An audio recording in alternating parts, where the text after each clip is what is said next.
দেখো বন্ধুরা, আজকে একটু মোচা বানাচ্ছি। তো এখানে আমি না গরম মশলা, দারচিনি, ছোট এলাচ যা যা দেওয়ার সেগুলো দিয়ে আমি আলুটা এরকম করে ভাজতে বসিয়ে দিয়েছি। আর ছোলাটা আমি কালকে ভিজিয়ে রেখেছিলাম, সেটাও আমি সেদ্ধ করে নিয়েছি। নিয়ে এর ভেতরে নুন, পরিমাণ মতো চিনি দিয়ে আমি এটাকে ভাজতে বসিয়েছি। এই আলু আর আলুটা আমার মোটামুটি ভাজা হয়েই গেছে। ছোলাটাও আর একটু নাড়াচাড়া করে আমি তুলে নিয়ে পর্যায়ক্রমে বলতে থাকছি তোমাদের কি কি করছি। আর মোচাও কিন্তু অলরেডি আমার সেদ্ধ হয়ে চটকানো হয়ে গেছে। দেখো বন্ধুরা, আমি কিন্তু এইবারে এই যে এখানে আলু ছোলাটা আমি তুলে নিয়েছি, নিয়ে কিন্তু আমি ফোড়ন তো তোমাদের যেমনটা আগে বললাম সমস্ত ফোড়নটাই কিন্তু আমি এখানে জিরে, তেজপাতা, গরম মশলা সবই দিয়ে দিয়েছিলাম। এবারে কিন্তু আমি মশলার মধ্যে যেটা দিয়েছি আদা বাটা, জিরে বাটা, ধনে বাটা, আর আমি একটু লঙ্কা গুঁড়ো আর একটু হলুদ গুঁড়ো, এগুলো দিয়ে কিন্তু এবারে আমি দেখো এই মশলাটাকে খুব ভালো করে কষাবো। আর এই মশলাটা যতক্ষণে কষানো হচ্ছে তোমাদেরকে আমি দেখিয়ে দিই যে এখানে কিন্তু বন্ধুরা আমার যেটা মোচাটা যেটা একটু প্রেশারে সেদ্ধ করে নিলেও হয়, আমরা কিন্তু প্রেশারে সেদ্ধটা করিনি, আমরা এমনিতেই একটু ডেচকিতে সামান্য ভাপিয়ে নিয়ে এই যে দেখো, আশা করি দেখতে পাচ্ছ, এই যে এরকম করে আমার বর না খুব শক্ত হাতে ভালো করে এরকম করে চিপে দিয়েছে। আর ও মোচাটা খুব ভালো কাটেও, এই ঝিরঝির করে কিন্তু ওই কেটে দিয়েছে, আমাকে হেল্প করে দিয়েছে। এই দেখো এইবারে এই যে দেখতে পাচ্ছ এই জিনিসটা আমার রেডি করাই আছে। এবার আমি মশলাটাকে আগে ভালো করে কষে নিই, তারপরে পর্যায়ক্রমে কী করব সেটা তো তোমাদেরকে বলতে থাকবোই। দেখো মশলাটা আমার খুব ভালো করে কষা হোক। আর আমার নিজের শরীরটা যেহেতু একেবারেই ভালো যাচ্ছে না, তোমাদের আগের ভিডিওতেও বলছিলাম আমার হিমোগ্লোবিনের পরিমাণ এতটাই কমে গেছে, আমার কাজ করতে গেলে আমি হাঁপিয়ে যাচ্ছি। তো এই রান্নার ভিডিওগুলো করতে গেলে তো আরও বেশি তামঝাম হয়, ভিডিও লং হয়ে যায়। তো সেই ক্ষেত্রে বর বললো যে আমি কেটে কুটে দিচ্ছি, তুমি এদিকে রান্নাটা করো। তা ওই মোটামুটি মোচা হলে কাটে, কেন খুব সুন্দর কাটে। আমার শাশুড়ি আর আমার বর খুব ঝিরিঝিরি করে, মোচা শাশুড়িও খুব ঝিরিঝিরি করে সুন্দর করে কাটতে পারতেন, আর বড়ও ওই মায়ের মতো শিখেছে, ও খুব সুন্দর ঝিরিঝিরি কাটতে পারে। তা ও কেটে দিল, আর আমি এই প্রসেসগুলো রান্নাটা শুরু করে দিয়েছি অলরেডি। কেননা এখন ধরো অনেকটাই সকাল, আবার এটা তোমরা পাবে একটু বেলার দিকে, বাড়ি বাড়ি যেটা বলি, কারণ সকাল থেকে এই সমস্ত ইলাবোরেট রান্নাগুলোর প্রিপারেশন না করলে কিন্তু একেবারেই হয়ে ওঠে না। তো ঠিক আছে বন্ধুরা, দেখো মশলাটা আমার কষা হোক, তারপরে তোমাদের সাথে বলতে থাকছি আমি কিভাবে মোচাটা আমি কিভাবে করি। দেখো বন্ধুরা, তোমরা আশা করি দেখতে পাচ্ছ, এই দেখো মশলা কিন্তু আমার মানে কষানো হয়ে গেছে, তেল ছাড়ছে।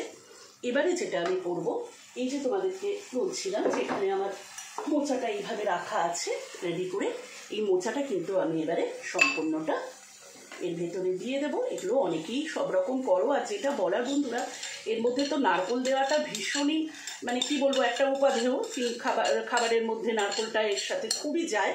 কিন্তু আমি যে কারণে নারকোলটা দিতে পারি না, আগেও কিন্তু আমাদের খুব নারকোলটা দেওয়াই হতো মোটামুটি, ইদানিং কালে নারকোলটা এই কারণে দিই না যে আমার বরের অ্যাকচুয়ালি পেটে সহ্য হয় না, বুঝতে পেরেছো। আর আমারও যেহেতু এখন শরীরটা এতটাই খারাপ যাচ্ছে, তো নারকোলটাকে এই জন্য একটু অ্যাভয়েড করছি। এই দেখো এরকম মোচাটা এখানে আমি এইভাবে দিয়ে দিই, তারপরে এই আলু, ছোলা যেগুলো আমার ভাজা সব তুলে রেখেছিলাম সেটাও আমি এবার দিয়ে দেবো। দিয়ে এই মোচা সেদ্ধের যে জলটা, মানে ভাপিয়ে নেওয়ার যে জলটা, ওটাও একটুখানি দিয়ে আমি এবার ভালো করে কষতে থাকবো। আর প্রসঙ্গত উল্লেখযোগ্য বন্ধুরা, আমি কিন্তু নুন, চিনি সবই কিন্তু আন্দাজ মতো দিয়ে দিয়েছি। আর দেখো এইসব মোচা, বিশেষ করে এই মোচাটাতে একটু কিন্তু মশলা, তারপরে তোমার একটু যদি ঘি, গরম মশলার এগুলো আধিক্য না হলে কিন্তু ভালো লাগে না। তো সেই জন্য আমি কি করি, এটা আমার সম্পূর্ণ একান্ত ব্যক্তিগত অভিমত, তোমরা না হলে নাও দিতে পারো। আমি যখন তেলটা, সর্ষে তেলটা গরম করে এগুলো ভাজছিলাম না, তখন সর্ষে তেলের মধ্যে কিন্তু আমি একটু ঘি মিক্স করেছিলাম, পরেও কিন্তু আমি আবার ঘি দেবো। গরম মশলাটা আমি আর পরে দিই না, কেন গরম মশলার আধিক্যটা আমাদের বাড়িতে আমরা আবার খুব বেশি পছন্দ করি না, সেই জন্য কিন্তু ফোড়নের সময় আমি গরম মশলাটা দিয়ে দিয়েছি। এবারে যেটা করব, আমি আরেকটু মশলার সাথে, মশলা তো আমার কষা হয়েই গেছে, তোমাদেরকে শেয়ার করলাম, মশলার সাথে আমি আরেকটু এই মোচাটা নাড়াচাড়া করব, করে আমি কি করছি সেটা তোমাদেরকে পর্যায়ক্রমে শেয়ার করছি।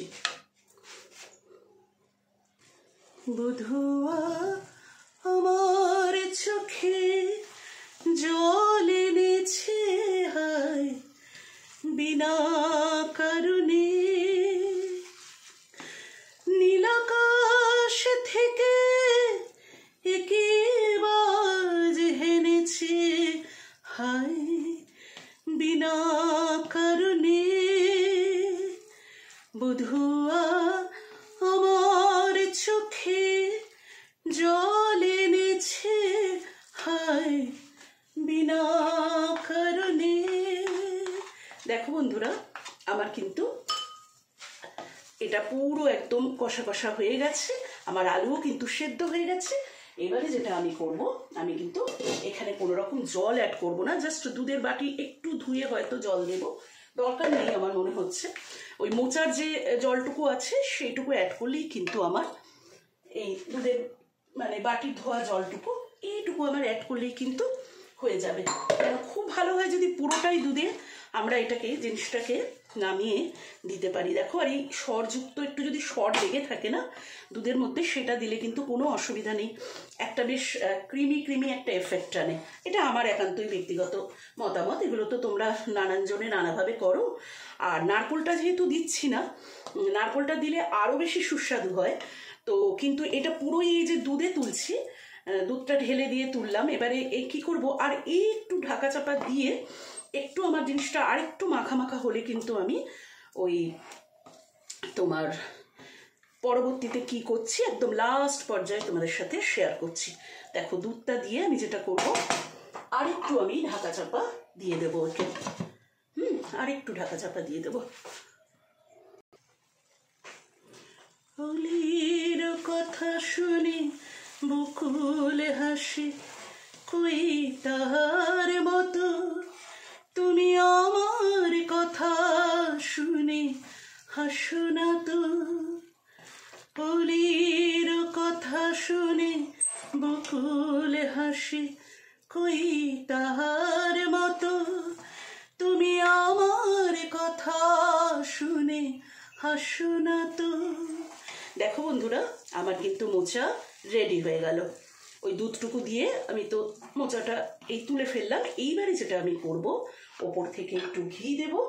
আর তোমরা যারা গরম মশলার গন্ধটা পছন্দ করো তারা কিন্তু অবশ্যই করে এখানে আরেকটু গরম মশলা দিতে পারো, বা নিশ্চয়ই দাও তোমরা। আমরা গরম মশলার অতটা ডমিনেট করুক রান্নায় যেহেতু পছন্দ করি না বলে আমি ফোড়নেই একেবারে কিন্তু গরম মশলাটা দিয়ে দিই। কেমন?